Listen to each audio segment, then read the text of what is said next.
ring, ring, ring, ring, ring, ding, ding, ding. Ring, ding,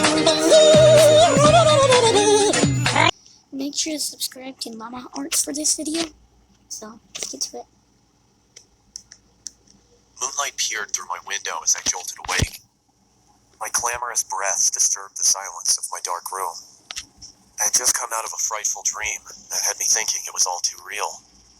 With sweat on my brow, I sat up and grabbed my water from the nightstand and took a sip from the now warmed glass. My hands shook as I recounted my nightmare of the horn-headed man. In my dream, I was walking through my neighborhood, the streetlights flickering as I made my way down the uninhabited sidewalk. Nothing threatening, just a walk through the midnight hours. A block down, I could see a figure in the distance, walking slowly towards me. His steps seemed mismatched and labored. He passed a few houses looking straight ahead, neither looking left nor right. His head was fixed on the sidewalk in front of him. Oh, dang. As I was getting closer to my home, I could see him slowly starting to embark on my territory. Yo, I quickly rushed to my front door and hurried inside. Through my window, I could see him walk past my property. I was thinking to myself, like and subscribe if you're "Oh, watching God, this at night. please have him keep going, please." I'm He was watching just this about at to walk all the 12:51. way past my front yard when he stopped. His body almost shifted abnormally as he turned to face my home. He just stood there, looking, not moving, just standing there. The man bore the horned head of a skeletal goat. His body was pale and looked fragile, and his fingers were thin and bony. I thought to myself, what does he want? Slowly, he started lifting a quivering arm and pointed right at me. Oh, so he wants him. I started to backpedal into the darkness of my house, when all of a sudden he let out an inhuman screech. That's when I woke up. Too frightened to go back to bed, I turned on the television and saw that the local news for early risers was on. Oh, My stomach dropped, and my body suddenly turned cold as I listened to the current news report. The news anchor on the television said, "Breaking news. A woman who lived on Columbia Avenue has been murdered. Local officials say that they received an anonymous phone call from the victim's home. We arrived at the house at around 12:20. We saw the We arrived at our house at 12:20. victim inside in a card which rested next to her. The sheriff held up the card. On the back of it, I could see the image of the horn-headed man. The officer started to read. One down. Slowly I go. He then lifted his head back up. What the heck?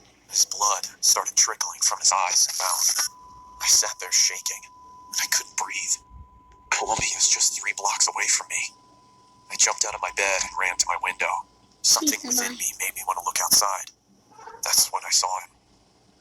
He just stood there, looking, not moving, just looking. Look at his Horn-headed nose, man. though. His body pale and fragile, and his fingers thin and bony. Bony. Oh, wait, was that it? It's all about a dead goat, pretty much, I think. So that's number 1 out of the way. Now I think it's for this one.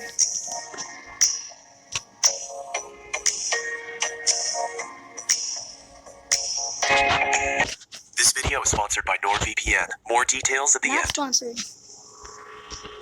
Dang, that's pretty scary.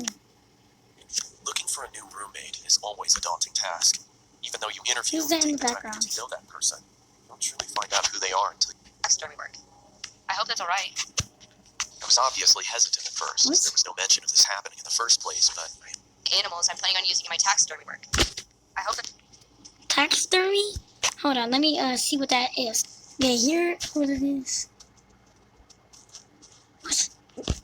taxidermy. Okay. Oh, no.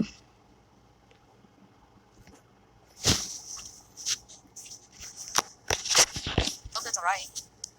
I was obviously hesitant at first, as there was no mention of this happening in the first place, but I eventually accepted and returned to my room to continue getting ready for work. I came home at around 9 p.m. after having a couple of beers with friends and noticed that the freezer was nestled snugly in the lower part of the pantry. A low hum could be heard reverberating off of the inner walls. I was curious to see what was inside, but didn't want to intrude on Lunaire's business, so I went into my room and changed into more comfortable clothing. After changing, I came back out into the kitchen and started making a sandwich. I opened the fridge and grabbed what I needed. As I turned around, I stubbed my toe on the edge of the island countertop and let out a long, exasperated grunt. Through my frustration, I slammed the fridge door shut and checked my toe to see if there was any bleeding. As I raised my head back up, I was greeted by a shadowy figure. Lunaire was standing in the doorway leading to her room. The darkness behind her almost seemed to envelop her. Is everything okay? She said in a deadpan tone. That's creepy. Shit, yeah, I'm sorry. I just slammed my toe into the corner of the countertop as I was making a sandwich. I hope I didn't wake you.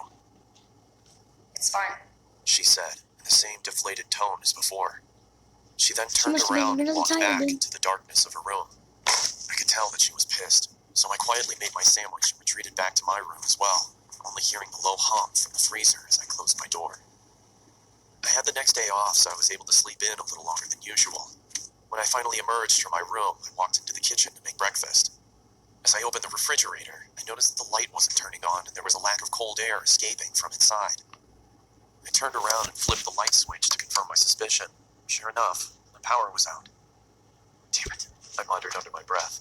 I walked over to Lunaire's room and knocked on her door to tell her about the power outage if she didn't already know, but there was no answer. I then remembered that she had classes that day and probably wasn't home. I walked back to the kitchen and past the pantry. As I did, I slipped on the floor but was able to catch myself on the countertop. What the? I angrily exclaimed as I looked down at the floor trying to figure out what I had slipped on. Water? It was blood. It had started to leak from the corner of the freezer and pool onto the floor.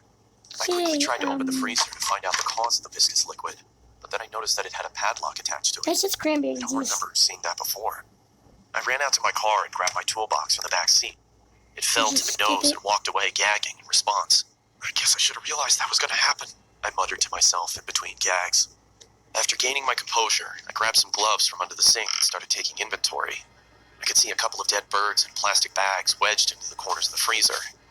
I took each bag out and set them in the trash can nearby.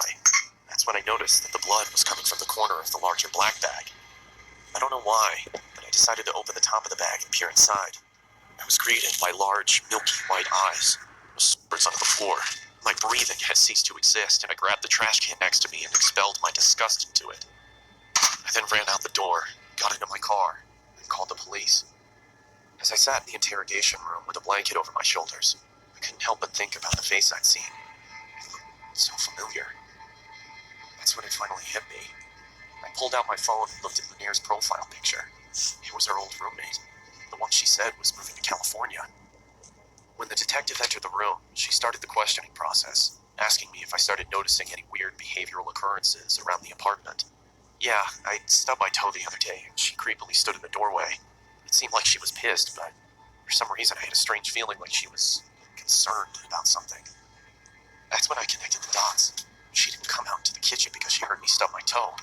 She came out into the kitchen because she thought I slammed the freezer instead of the fridge. A cold sweat started to form on my forehead as my dang. surroundings became blurred. I could hear a low whine slowly starting to cover up the words of concern from the detective. As my vision started to clear, she asked, I mean, I was planning on staying with my parents. They live about their apartment. She slid the piece of paper across the table, and I immediately felt like someone kicked me in the chest. The head of Lunaire's other roommate sat on the chair. In the background, scrawled on the wall with blood, read,